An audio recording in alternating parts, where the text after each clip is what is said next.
Okay, let's go to the second type of a chemical bond, which is the metallic bond. Okay, so this is the second type. Okay, so for the metallic bond, okay, we know that all metal are held together in their solid. Okay, when we mix, when we found or when we observe a metal, okay, we observe that they are in a solid structure. For example, aluminium foil. Okay, many example wire. Okay, the periuk yang metal tu ke. Okay, we observe that they are in a solid structure. Okay, and they are being held. Okay, we don't find the metal in the atomic form, exist as atom. Okay, they are in a structure, okay, that are held together. Okay, and we call this structure as a metallic bond or sea of electron. Okay, so how this metallic bond form, okay, is actually results from the attraction between the positive nucleus of each metal atom, okay, and also the mobile negative cloud of electron that is known as the electron sea. Okay, so what is the electron sea? So electron sea is the massive cloud of the electron. It is a electrons that is actually donated, okay, by each individual metal atom to the total structure. Okay, so this sea of electron or electron pool, okay, anyone you can use that. Okay, electron pool or electron sea is actually come out or created, okay, by the valence electron of each individual metal atoms. Okay, look at to the example that we have here. Okay, these are the atoms, the metal atoms. Okay, the first atom, second, third, fourth, fifth, and so on. Okay, atoms of metal. If we assume that this is a sodium, since that it is positive one, right? So sodium or any group 1 atoms. Okay, so if they are sodium's atoms, okay, so we know that each sodium has one valence electron. Okay, so this red point here, okay, or red circle, they are representing the valence electron of the sodium. Okay, so it said that this electron, the valence electron of sodium, can move freely within these orbitals, within this structure. Okay, all these electron can move freely. They are not only attached to their parents atom. Okay, they become detached from the parent atom. Okay, when they detach from the parent atom, okay, the electron are said to be delocalized. Okay, if you look at to this figure, we observe that this point, okay, this valence electron of the first sodium atom is attached, right, to this atom. This electron is attached to this atom. But when they are in a structure and they are close together, each valence electron become detached from the parent and they can move freely. Okay, this electron can move freely within the system. Okay, because they are all attracted to the positive nucleus at the center. Okay, not just to their parent. Okay, it leads to the formation of this sea of electron. Okay, there is no more electron or valence electron that is attached to only one atom. They have become a sea of electron in which the positive nucleus of the metal atom are in that system of the sea of the electron. Okay, so the metal is now being held by a strong force of attraction between the positive nucleus and also the delocalized electron. Okay, so this one, you can call it as the delocalized electron, or you can say that it is a sea of electron, or you also can use the term of electron pool. Okay, anyone.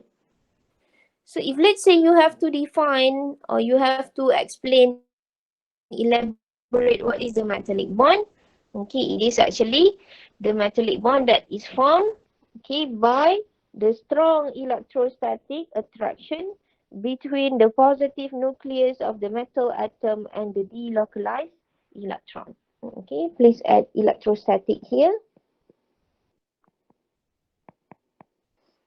Okay, and the positive nucleus of metal atom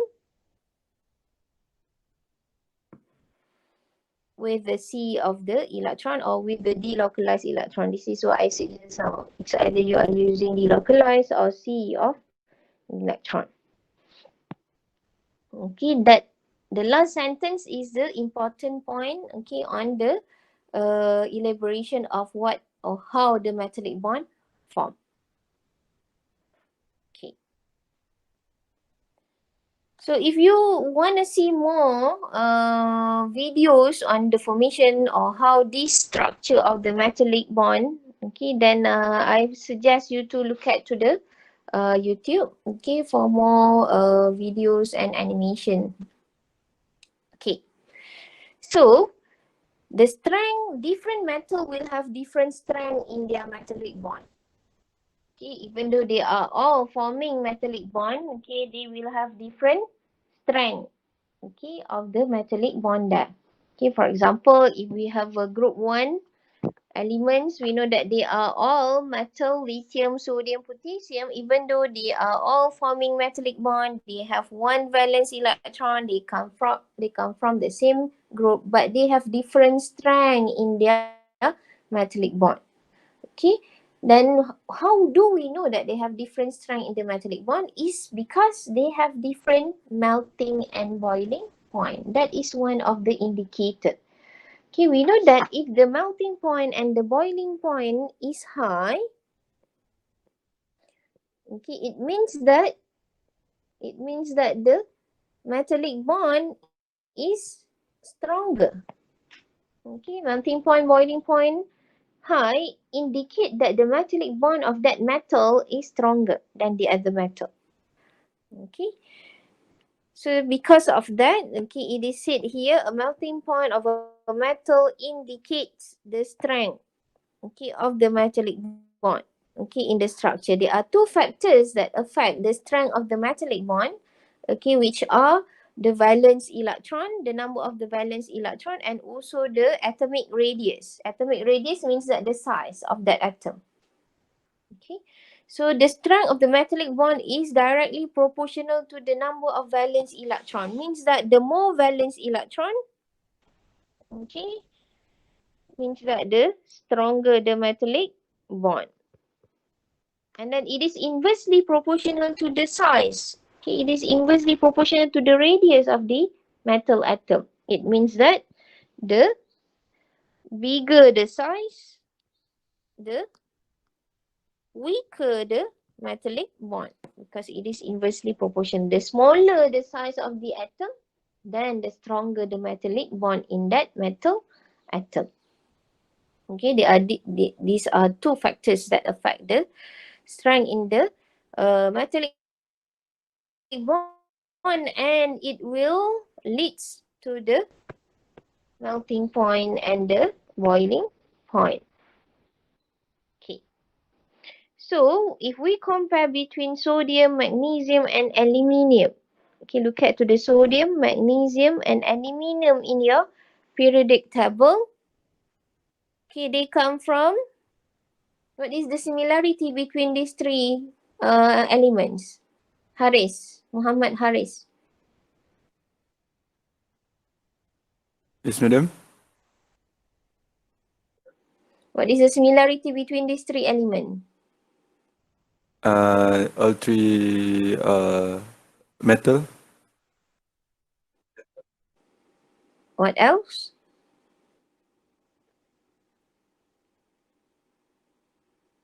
Look at to your periodic table. Look at to their position.